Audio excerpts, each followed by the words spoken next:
Estamos a pocos segundos de las 10 de la noche. La semana pasada, el arzobispo de Valladolid, Luis Argüello, fue elegido presidente de la Conferencia Episcopal Española hasta 2028 con el respaldo mayoritario de la Curia Nacional. Sustituye así al cardenal Juan José Omella.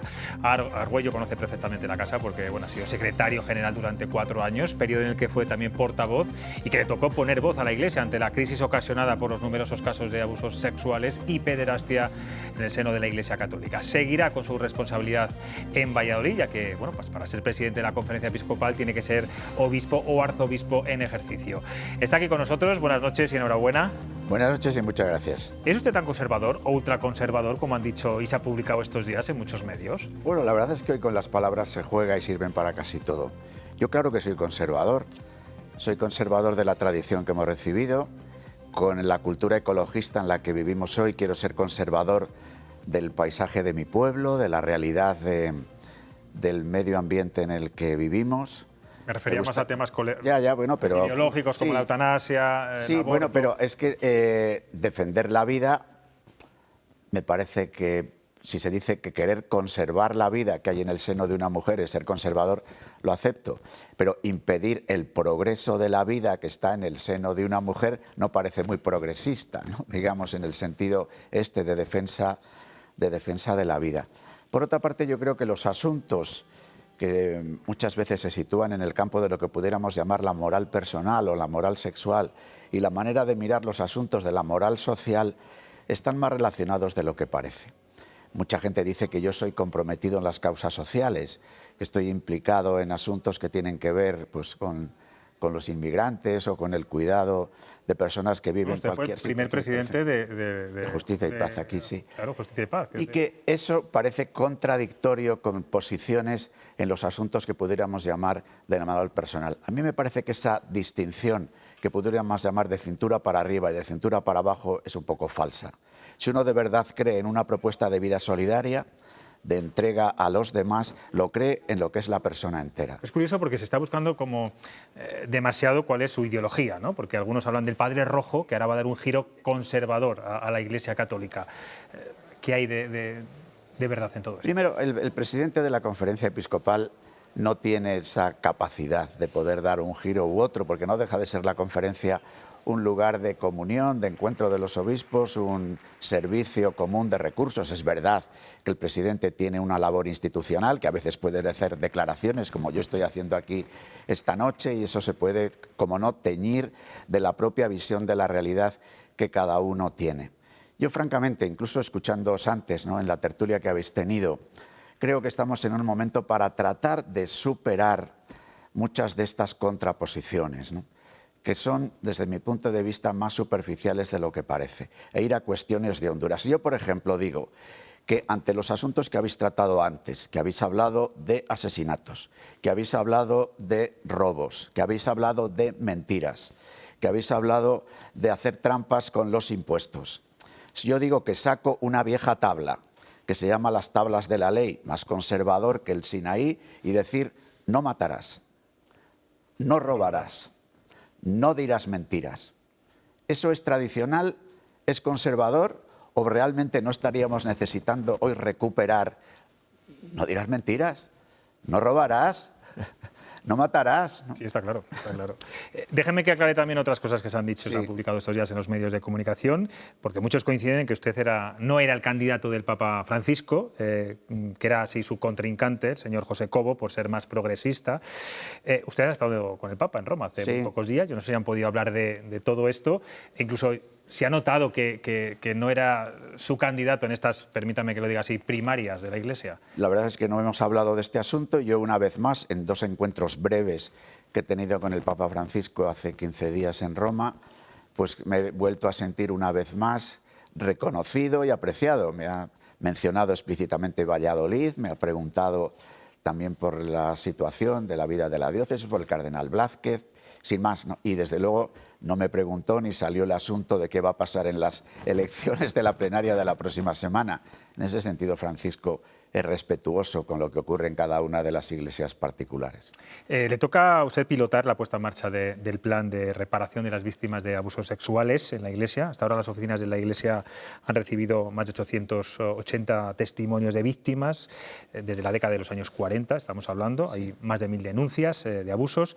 ¿En qué momento está este plan y en qué va a consistir? ¿Cómo se va a reparar el daño a las víctimas? El camino que viene haciendo la Iglesia, especialmente en los últimos 5 años, ha sido de extender estas llamadas oficinas, que en este momento son más de 200, en las 70 diócesis y en 100 y pico de congregaciones religiosas.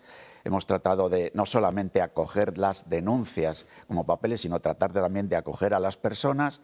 Hemos puesto en marcha planes de prevención y queremos, como no, planes de reparación integral, que ya se realizan en parte, porque aquellos casos que han dado pie a sentencias en los tribunales civiles o a sentencias en los tribunales canónicos, en algunas de esas sentencias se han planteado caminos de reparación, tanto económicos como de acompañamiento psicológico, del que fuere. Cuando nosotros nos planteamos la necesidad de la reparación, es incluso pensando en aquellos casos antiguos, que por otra parte son los mayoritarios, los ocurridos en los años 60, 70, 50, en el que es imposible tratarlos judicialmente porque a veces el propio acusado ha fallecido, o incluso a veces hasta no la víctima, porque se trata de reparar la situación de la víctima. Y entonces ahí nos planteamos la posibilidad de que haya un grupo de personas que no en un juicio, porque ya no se puede abordar una cuestión desde el punto de vista procesal, pero sí en un criterio de oportunidad, de justicia, de verdadera reparación, poder abordar las situaciones de aquellas personas que se presenten, teniendo en cuenta que esto sigue un paso. El primer responsable es el victimario. Si esa persona no puede responder, luego están las 70 diócesis, cada una de las diócesis, y luego las casi 200 congregaciones religiosas que han podido verse afectadas o no. A veces hablamos de estos asuntos, decimos la Iglesia, los obispos, pero hay que distinguir, y eso a veces cuesta hacerlo entender, que la Iglesia en España son 70 diócesis, cada una autónoma, que son casi 400 congregaciones religiosas y que cada cual tiene sus propios pasos, sus propios protocolos y su entender.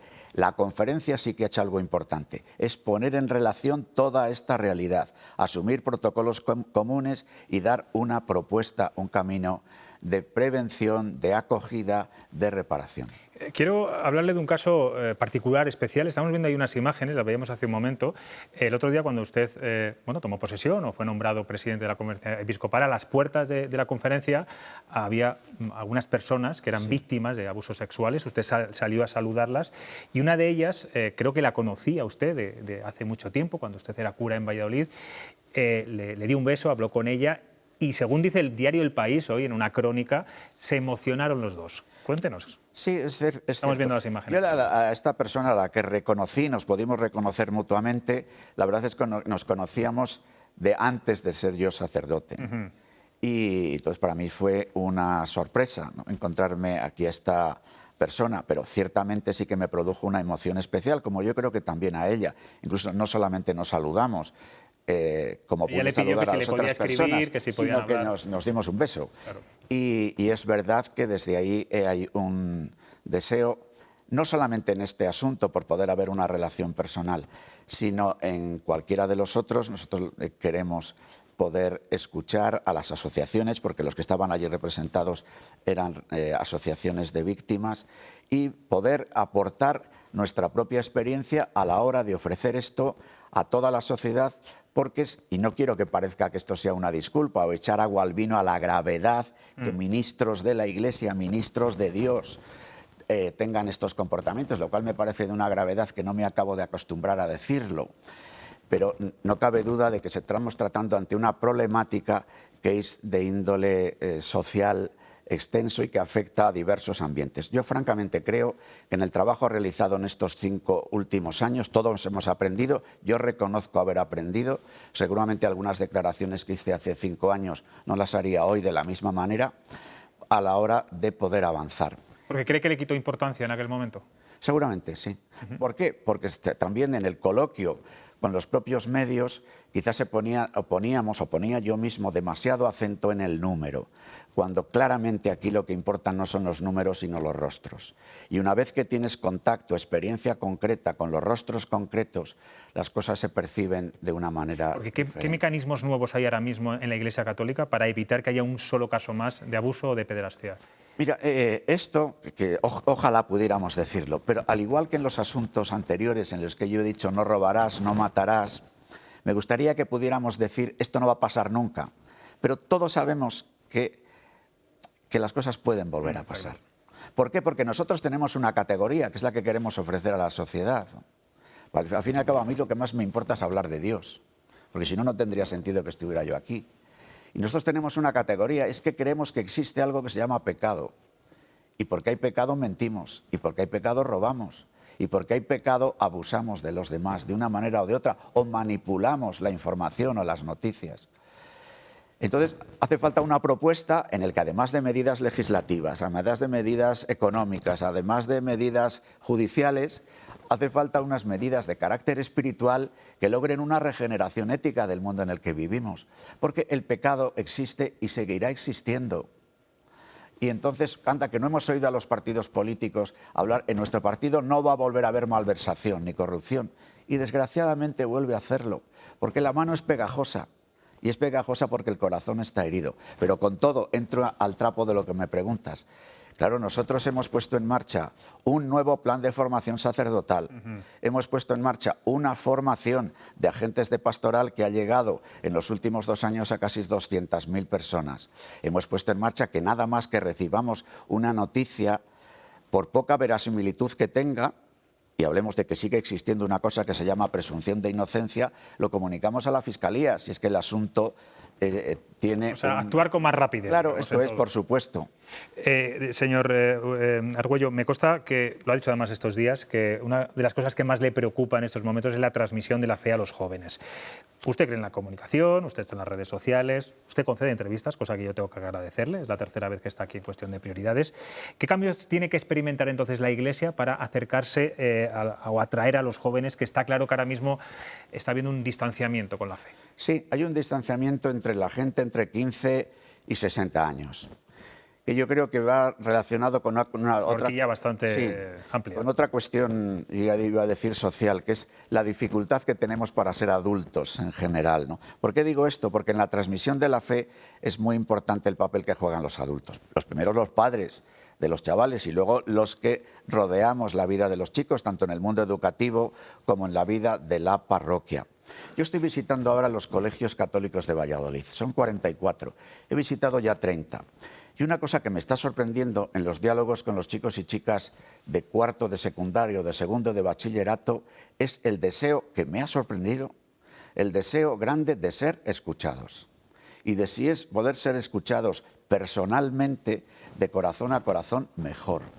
Porque hay muchas inquietudes en los chavales, a veces mucho sufrimiento. Nosotros hemos aceptado socialmente el divorcio como que no pasará nada. Pero cuando un chaval o una chavala te cuenta lo que sufre, cuando ven que sus padres, que les quieren tanto, no pueden seguir juntos, por ejemplo, o ven otro tipo de incertidumbres a la hora de por dónde tirar en la vida, o ven las consecuencias de un planteamiento de la vida afectiva que no tiene ni pies ni cabeza, o las consecuencias de usar las redes sociales como a veces se usan. Bueno, pues lo que me estoy encontrando es un deseo enorme de ser escuchado. ¿La Iglesia puede hacer ese ejercicio de capacidad de escucha con los jóvenes? Debemos hacerlo. Yo creo que en general todos, porque si no, vamos a estar constantemente con el arma dispuesto a ver lo que dice el otro para enseguida no. Yo creo que este ejercicio profundo de escucha, de lo que queremos decir unos y otros cuando hablamos, es importante. Pero este tipo de escucha personalizada, la Iglesia puede ofrecerla. Además, hay otros ámbitos. En los ámbitos educativos, por ejemplo, yo creo que tienen cada vez más importante los orientadores, los psicólogos, los tutores. Yo no digo que sea patrimonio solo de la Iglesia, sí, no, claro, el escuchar, pero la Iglesia tiene algo que en la escucha es novedoso. Y los padres, que te escucho y te puedo regalar el perdón. Usted es de un pequeñito pueblo de Palencia, de Meneses de Campos. Se ha recorrido, me consta, casi todos los pueblos o todos los pueblos de la provincia de Valladolid. Nuestros pueblos, lo sabes, han ido quedando sin colegio, sin guardia civil, sin muchos de los servicios. Pero es verdad que las parroquias resisten, tienen capacidad de resistencia, pese a que estamos viendo que muchos párrocos tienen que pues dar misa o cuidar atender a sus feligreses en multitud de pueblos. ¿Cuál es el futuro que ve a la Iglesia en el medio rural, en comunidades como Castilla y León? Bueno, nosotros sí que queremos mantener una presencia, no solo a través del cura, sino a través de los propios creyentes que están allí, pues mientras haya personas en los pueblos, ¿no? Es verdad que la forma de estar, la forma de presencia, la forma de acompañar es obligatoriamente distinta, ¿no? Por el número tanto de personas que forman parte de la comunidad cristiana y por el número de sacerdotes que lo pueden atender. Nosotros en Valladolid tenemos 306 parroquias, de ellas 250 están en el mundo rural. De esas 250 del mundo rural, la mayoría son de pueblos de menos de 500 habitantes y casi 100 son de menos de pueblos de 100 habitantes. Y yo podría decir que prácticamente en todos se celebra la Eucaristía o el sábado por la tarde o el domingo. Digo, como un lugar posible de encuentro y de al mismo tiempo recibir una palabra de bendición y de aliento, de esperanza en el camino hacia el cielo. Decía el otro día el ministro Bolaños que esperaba de usted que sigan colaborando con la misma lealtad. ¿Cómo va a ser esa relación entre Iglesia y Estado? Yo no sé si a la Iglesia le influye mucho todo lo que estamos viendo de la amnistía, los pactos con Puigdemont, el caso Koldo. Bueno, ¿cómo no nos va a influir? O sea, la Iglesia está formada por personas que están en la sociedad. Entonces la influencia está porque influye en los que somos miembros de la Iglesia. Es verdad que la Iglesia y sobre todo los pastores en la Iglesia tratamos de hacer un tipo de iluminación que vaya un poco más allá de la refriega política del momento, ¿no? Pero en la relación con el gobierno, con los gobiernos de las comunidades autónomas, con los alcaldes de los ayuntamientos, con los presidentes de las diputaciones, con todas estas realidades, nosotros tratamos de mantener siempre una actitud de leal colaboración en el servicio a la gente. Esa leal colaboración, yo lo dije también el otro día, también tiene que ver con la crítica. En mi experiencia como secretario general, la primera vez que ha venido un presidente del gobierno a la conferencia episcopal ha venido Pedro Sánchez. Y yo era secretario general en ese momento y don Juan José Omeya presidente. Y les hemos recibido a él y al ministro Bolaños, entonces que también tenía la encomienda de los asuntos vinculados a las iglesias, ¿no? Y ellos saben, como nosotros sabemos, que podemos tener visiones distintas en algunos asuntos, que queremos una leal colaboración que no esté exenta de la capacidad crítica, del respeto que hemos de tenernos unos a otros y de poder apuntar algunos asuntos. Nosotros, por ejemplo, esta mañana se ha discutido en el Congreso una iniciativa legislativa popular para regularizar a más de 500.000 inmigrantes en España. He visto que ha escrito un tuit esta Claro, mañana porque usted. es que la Iglesia Católica... A muchos sectores y sobre todo a Vox no le va a gustar. La Iglesia Católica ha tenido un protagonismo muy grande en la recogida de esas firmas. Han participado todas las cáritas diocesanas de España. Han participado movimientos y realidades eclesiales, porque recoger 700.000 firmas para que luego hayan sido validadas 600.000 y que esa iniciativa legislativa popular se haya llevado ya al Congreso no es fácil. Es un éxito, desde luego, está claro. Y no lo digo que haya sido, digo que la Iglesia ha participado. No ha encabezado ese gesto, pero lo ha encabezado. ¿Por qué? Porque para nosotros el rezar el Padre Nuestro, el decir todos tenemos la misma dignidad, nos compromete. Es verdad que las migraciones hay que regularlas. O sea, la Iglesia no dice ni su doctrina social que haya que hacer una acogida de puertas abiertas indiferenciada, porque lo primero que dice la Iglesia es que existe un derecho a permanecer en la propia tierra, porque muchos de los inmigrantes, yo estoy encontrándome con montones de chavales inmigrantes en los colegios en estos días, y vienen porque sus padres no podían vivir en su tierra o porque son perseguidos. Está claro. Presidente, usted ve este programa, me consta. Tenemos aquí a una persona que es parte de la plantilla ya, es nuestro humorista, nuestro viñetista, nuestro ilustrador. Él ha querido darle hoy la enhorabuena y lo hace de forma muy particular, como hacer siempre las cosas. Quiero que lo vea y luego lo comentamos. Sí.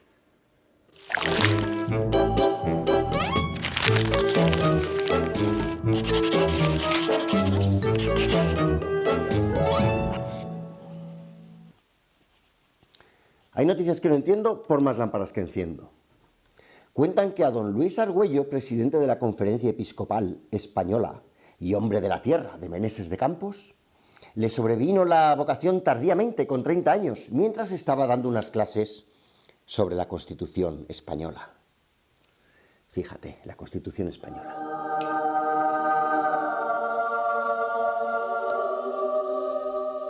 Para que luego digan que la Constitución no hace milagros. Ya brilla la actualidad en nuestra comunidad. Pues ahí le tiene. Felicidades, don Luis, le dice. Tarde le llegó, es cierto. Sí, más tarde la descubrí. La descubrió. Yo creo que todos nacemos con vocación. Lo descubres tarde o temprano. Yo la descubrí con 30 años. Bueno, vamos a ver qué le preguntan los tres periodistas que tengo aquí en la mesa. Arturo. Buenas noches. Enhorabuena y mucha suerte en su nueva responsabilidad. En el marco en el que estamos viviendo ahora, político y social, donde yo creo personalmente que el Gobierno se dedica más a adoctrinar que a gestionar, la Iglesia se siente atendida por el Estado, no solo el Gobierno, sino también otros gobiernos y otros sistemas del Estado, en cuanto al apoyo que la Iglesia hace o sea, la atención social que presta la Iglesia a la sociedad, llámese en el campo educativo, servicios sociales, atención a inmigrantes. ¿Se siente apoyado por las administraciones en ese sentido? Yo creo que en general la respuesta podría ser positiva. Es decir, que la Iglesia, como consecuencia de su misión propia, participa en lo que podríamos llamar aspectos del estado del bienestar. La Iglesia está presente en la educación, la Iglesia está presente en la sanidad, la Iglesia está presente en los servicios sociales y la Iglesia acompaña con muchas residencias de mayores a muchos ancianos y lo como también en las propias familias que son miembros de la Iglesia, ¿no?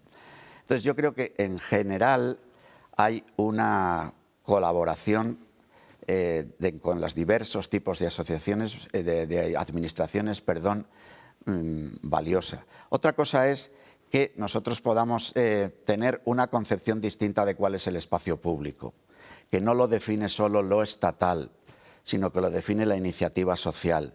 Y en ese sentido, la iniciativa social en un espacio público, eso sí, con unas reglas del juego comunes, nosotros a veces echamos de menos la posibilidad de un desarrollo más libre de algunas de nuestras presencias, singularmente en el ámbito educativo y alguna de las maneras de llevar a cabo las ayudas en servicios sociales.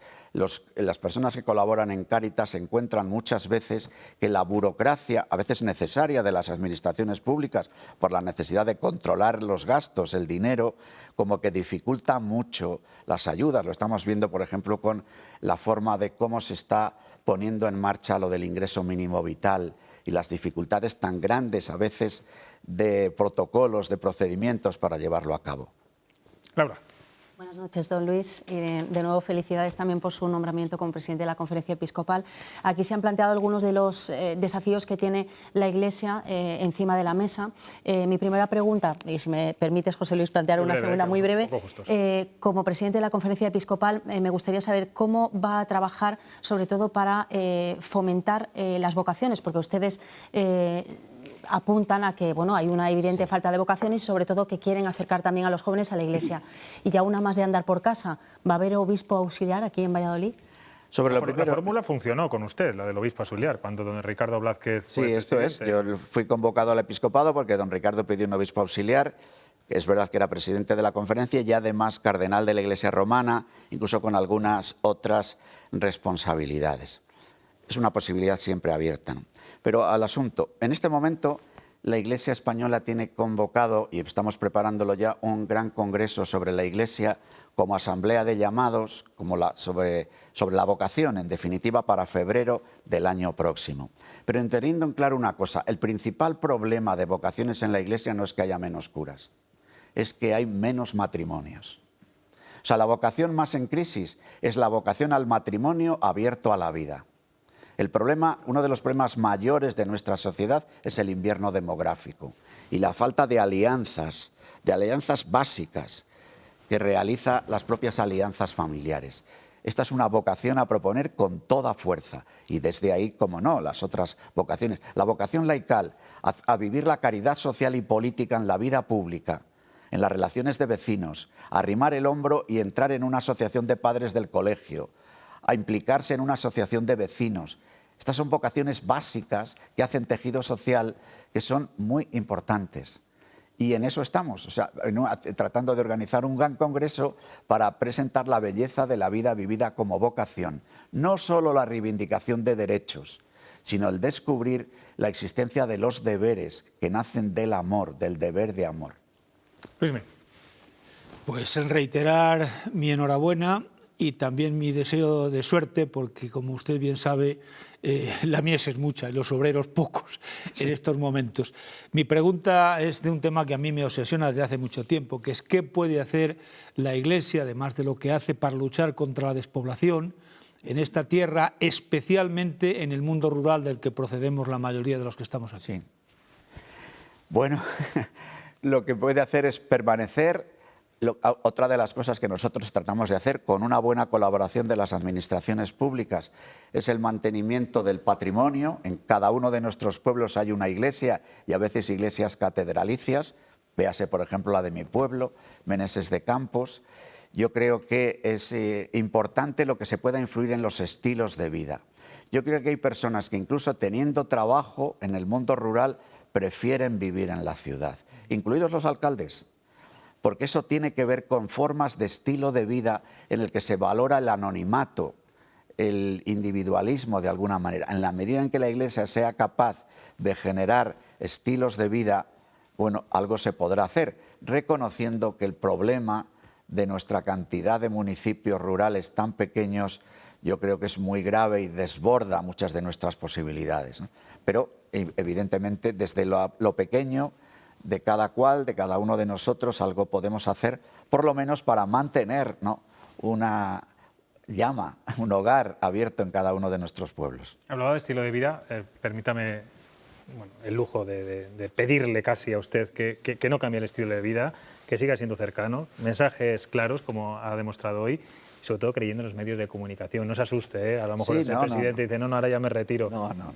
Y sobre todo eso, que venga usted solo aquí a esta televisión, que camine, siga caminando por las calles de Valladolid, de Madrid, cosa que, bueno, yo creo que le da esa cercanía que creo que la Iglesia también tiene que tener. Sí.